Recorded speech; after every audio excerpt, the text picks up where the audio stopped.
Having discussed top-down design for build heap or construction of max heap, let us look at build heap in a different fashion, say bottom-up approach. So given a set of n keys, say 5, 4, 10, minus 5, 100, 20, 6, 500, 50 and so on, we are going to construct a heap in bottom-up fashion. Please note, we saw that top-down approach for build heap was taking theta of n log n time. And fundamental question is, can we improve this and construct heap in, say, theta of n time? So what we do is the following. First, you construct a heap out of this, a simple heap out of this. That's basically a nearly complete binary tree. Then we will tell you how to convert this into a max heap, or if the case is min heap, we will tell you how to convert this into a min heap. So constructing a heap is straightforward. So we keep 5 as the root, then 4, then 10, and minus 5, 100, then 20, 6. Please note, when you add elements, we should add in such a way that we follow nearly complete binary tree property, and that's precisely what we are doing. So I start from here, then I add this, then like this it goes. Correct? And suppose you represent them using say an array, you can store this in location 0, and this you can store in 1, this you can store in 2, this you can store in location 3, location 4, location 5, 6, 7 and 8. We can also start from 1. For example, I store this in location 1 and this in 4, this in 10. So this is location number 2, location number 3, then minus 5, 100, 20, 6. Now this is location 5 and then 6, 3, 4, 5, 6, 7, and after that 550, location number 8 and location number 9. You can see that if the parent is at location I, then its left child is at 2i and right child is at 2i plus 1. And this is true for any I. Look at this, its left child is 2 and right child is 2i plus 1, which is 3. Look at this, it is 2 times this, so 2i is 8, 2i plus 1 is 9. So if we simply represent the given set of keys in the array itself, although this gives you a graphical representation, but one can always represent a heap using an integer array, using an array. Because this being an integer, I am saying integer array, so you can represent them in an array itself. And if you place root at location I, then if this is at a of I, a of 2 of I will give you its left child, a of 2i plus 1 will give you its right child. So that's the representation or the implementation part. Now we are going to convert this into, so convert the heap or nearly complete binary tree into a max heap. And its bottom-up approach, so which means we follow from down and we go all the way up to the root, and when we move up in case there is a property violation and we need to set it right, that will happen on the fly. Now look at this.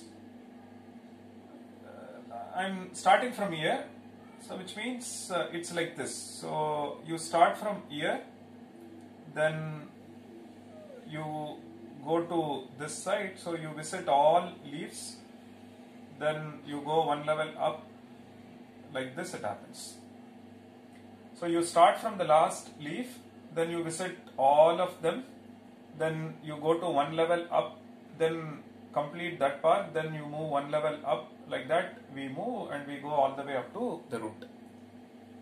So each time when we move up, we ensure that subtree is a max heap. That's precisely what we focus on. So please note, this itself is a max heap and this itself is a max heap. So after this we come over here. This itself is a max heap. This itself is a max heap. This itself is a max heap. Then we come to this place. When we come to this place, so we are focusing on this subtree. So we see that this is not a max heap. This one is not containing the max of this subtree. But we know that this is a max heap, this is a max heap. So we compare the root and take the maximum. That maximum you take it to the top. So what happens? This becomes, so 500 and minus 5, 50. Then you have 4. On the other side 100. Then you have 5. On the other side 10, 20 and 6. Now this is a max heap. This one is a max heap. This one is a max heap. This one is a max heap. This one is a max heap. This one is a max heap. So we are done until this part. Please note, when we exchanged, right, we brought 500 to the top and minus 5 down. Suppose there is a subtree hanging below this. Then it may so happen that what you just brought it down need not be maximum for this, right? So which means I have to take this down and I have to keep doing it until I find the right location for minus 5. Anyway, in the next iteration you can see that, but in this we don't see such a scenario because this one is a max heap, this one is a max heap. There was a violation only with respect to this, so we set it right. Now this is done. Now we are focusing on this. When we focus on this, we have to focus on this subtree. So we see that this is a max heap, this is a max heap, but this subtree is not. So identify max out of this and place that maximum, and meaning exchange it with the root.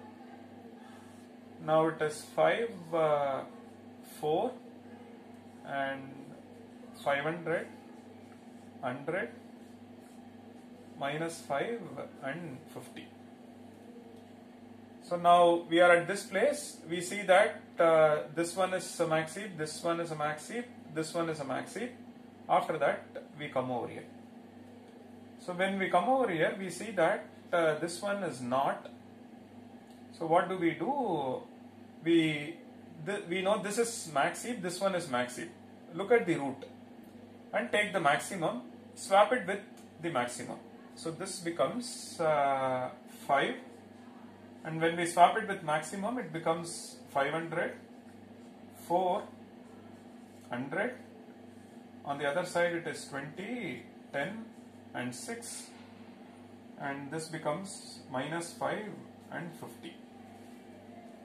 So now we see that because of this exchange, this is what I was referring to before, this one is not, earlier it was, but because of this swap, what happens, this one is not a max heap, correct? So which means between these two, find the maximum and take it to the top. So we have 5 and 500, 20, 10, 6 and you get 50 minus 5 and 4. So now when we were focusing on this, this is a max heap, this one is a max heap, but this one is not.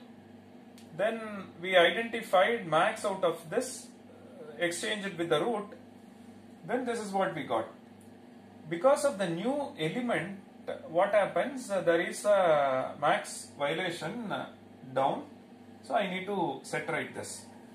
Then identify max out of these two, you swap it.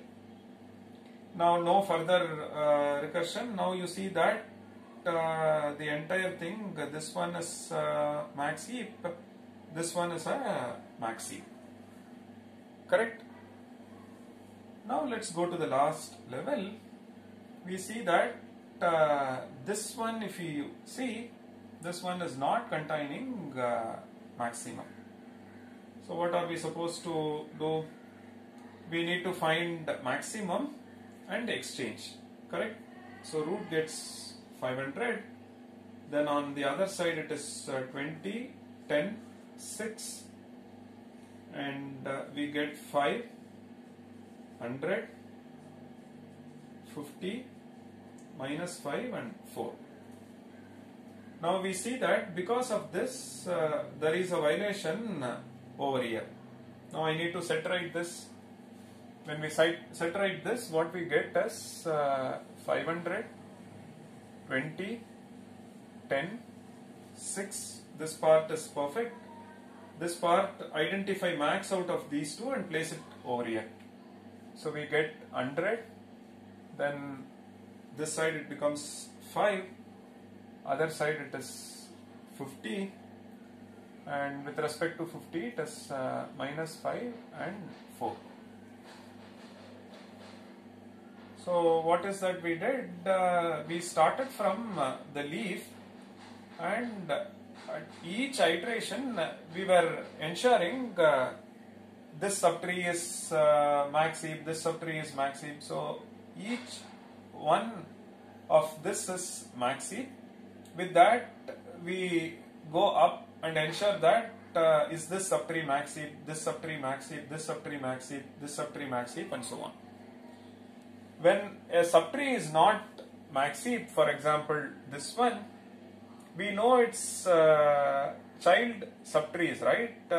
If you look at the first child and the second child, they are max heaps, which means compare the root of its children and then pick the maximum, swap it with the maximum.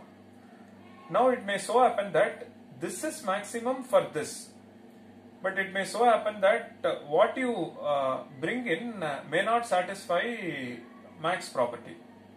Suppose it is 400, it will continue to satisfy, but it may so happen that the value that you bring in is smaller than, for example, second maximum. This is maximum, second maximum is this.